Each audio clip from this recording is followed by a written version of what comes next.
Hey you all, welcome to Pearls of Eden. And today I have a topic for you. It's about friends and success.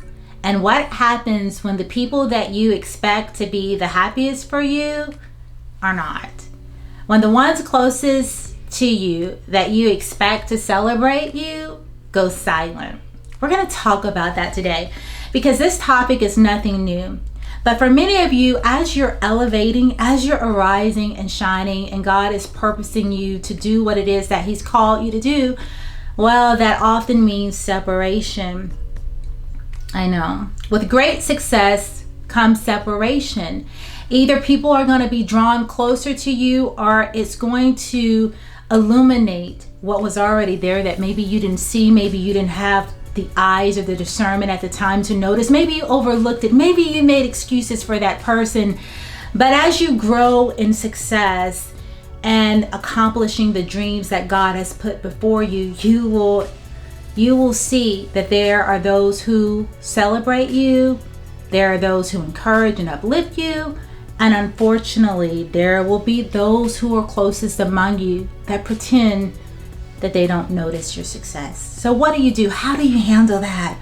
We are going to talk about that today. Listen, at Pearls of Eden, we grow in wisdom. We grow in revelation and knowledge and understanding. So we don't have to be bitter. We don't have to be offended when people don't encourage or celebrate us in the way that we think we should be celebrated. We learn to celebrate ourselves. But I feel led to share about this topic because this is important to understand. It's a very real topic that so many of you are facing. And so I wanted to share and talk about it. All right, so let's get into today's topic. Welcome again to Pearls of Eden. We all have those friends who cheer us on, right? But what happens when those you thought were your biggest supporters start to go quiet? You know, the ones who were there for the struggle but seem to vanish when you start to shine. Isn't that something? Let's just talk about that question, that thought, I should say. You know, people are very comfortable when you're in a struggle. People are very comfortable with mediocrity. You know, when you're doing just as bad as they are doing. People like that, right? They gravitate. But people don't tend to like to go out of their comfort zone, and they don't like to push themselves out of what they normally are used to or see and do. And so when you step outside of that box, it creates separation. And a lot of times it's just illuminating issues that might have been already there, okay? But maybe you didn't have eyes to see. But with great success, it illuminates character, okay? You see those who really want to see you win, who are excited because they understand that, you know, hey, if God is in your neighborhood, then hey, He's not too far from them as well. They understand that with your success, with your rising, that also helps them to elevate in their potential and their gift as well, because we're better together, right? One success doesn't dim another person's light. But when you're insecure, it causes all kinds of whys. Well, why is this person successful? Why are you doing all of this? What are you trying to achieve, right? Because people want to keep you in the box.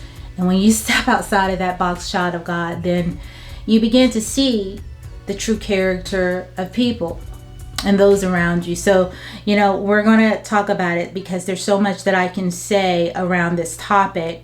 So when your biggest supporters, they go quiet, what do? How do you handle that? You know, we have to be careful that we don't let bitterness set in our heart, because let me just say this, it can be so easy to be bitter. Well, you know, I've been there for this person. I've encouraged, I've lifted this person up. Why aren't they happy for me? I'm just going to write them off. I'm just going to cut them off. I would say this. Before you go cutting people off, I think it's important that you have the difficult conversations. You know, the conversations that you have with your best friends and your other friends in your circle or whatever about the friend that maybe you're disappointed in. It's time to make sure you go to the people that maybe you feel are rejecting you or are being silent in the midst of your celebrating and your success. Maybe you've achieved a goal that you've been waiting so long and you've desired so long to achieve. and you share that dream and, well, they make light of it. How do you handle that? You go to that person. You have to be willing to have the tough conversation and say, hey, I notice a pattern. I notice when I'm having these successes, as much as I want you to celebrate, I feel like you make light of it. I feel like you're not happy about it. I feel like you just go silent. Why is that? Once they explain themselves and they share their heart, then you have to analyze that situation. Is it worth pursuing? Is it worth continuing the friendship? It depends on how they answer, right? What's their response, okay? If they continue to dismiss your achievements and they're your friend, now this is not somebody that you, as an associate, I'm talking about close friends, then you have to really evaluate that relationship and you're going to have to move accordingly. That doesn't mean you get rid of them. That means that you don't share that part of your life. Why continue to share that part of your life when they're just not interested in seeing you being lifted up, right? Or celebrated. So you just move accordingly. And I know there are many of you that say, you know what? It's just not, I hate that. I love this person. I've been there for this person. I've supported this person. I want to see them be a part of this part of my life, right? I don't want to have this success without the people that I love the most, right? So yeah, it can be difficult. But I'm here to tell you, with great success comes what? Separation. And I don't want it to catch you off guard, right? Because there are a lot of people in this season, you all, that are arising. God is fulfilling the promises in many of our lives. And like I said, as you're going into the promised land, nobody said it was going to be easy. Nobody said that everything was going to be perfect. There are still obstacles and challenges that we will face as we go into our promised land. And some of that is the relationships that are around us, the connections that we have. And we have to take it before the Lord, and we have to allow Him to analyze our inner circles. Remember, that was one of the first things that I talked about as we entered into 2024. The Lord said that we were to analyze our inner circles, check and see who we are walking with, because it was going to be important as we enter into the next season. Well, we're entering into 2025 in the next month, and that is a season of grace. It is a season of advancement. We are advancing, and we have to understand who we're walking with in this season.